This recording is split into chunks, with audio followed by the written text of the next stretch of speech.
আসসালামু আলাইকুম রহমতুল্লাহ বারকাতুহ। দেশ ও দেশের বাহির থেকে এই মুহূর্তে যারা এই ভিডিওটি দেখছেন তাদেরকে আমার পক্ষ থেকে আন্তরিক শুভেচ্ছা ও অভিনন্দন।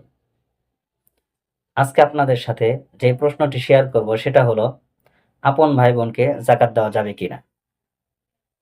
আল্লাহ তাআলা আমাদের রিজিক দাতা, আল্লাহ তাআলা আমাদের সৃষ্টিকর্তা। আল্লাহ তাআলা এই পৃথিবীতে তার অনেক বান্দাকে সম্পদ দান করেছেন, অথচ তার ভাই বোন গরিব, অসহায়, মিসকিন, ভালোভাবে সংসার চলে না। খুব দুঃখ কষ্ট করে দিন পার করতে হয়। এক্ষেত্রে একজন ভাই যদি তার ভাই বোনদেরকে জাকাত দিতে চায় তাহলে দিতে পারবে কিনা? এর উত্তর হলো হ্যাঁ, দিতে পারবে, কোনো সমস্যা নেই। বরং অন্যান্য গরিব মিসকিনদেরকে দান করার চেয়ে ভাই বোন এবং আত্মীয় স্বজনকে দান করাতে দ্বিগুণ সওয়াব রয়েছে।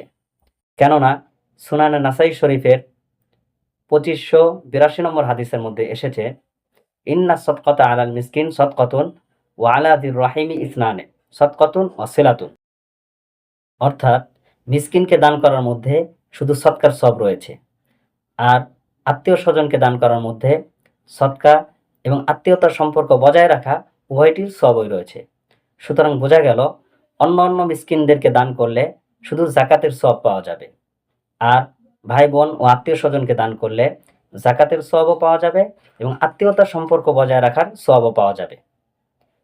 এক্ষেত্রে শর্ত হলো, অবশ্যই আত্মীয় স্বজন জাকাতের উপযুক্ত হতে হবে এবং ভাই বোন জাকাতের উপযুক্ত হওয়ার সাথে সাথে প্রাপ্তবয়স্ক হতে হবে।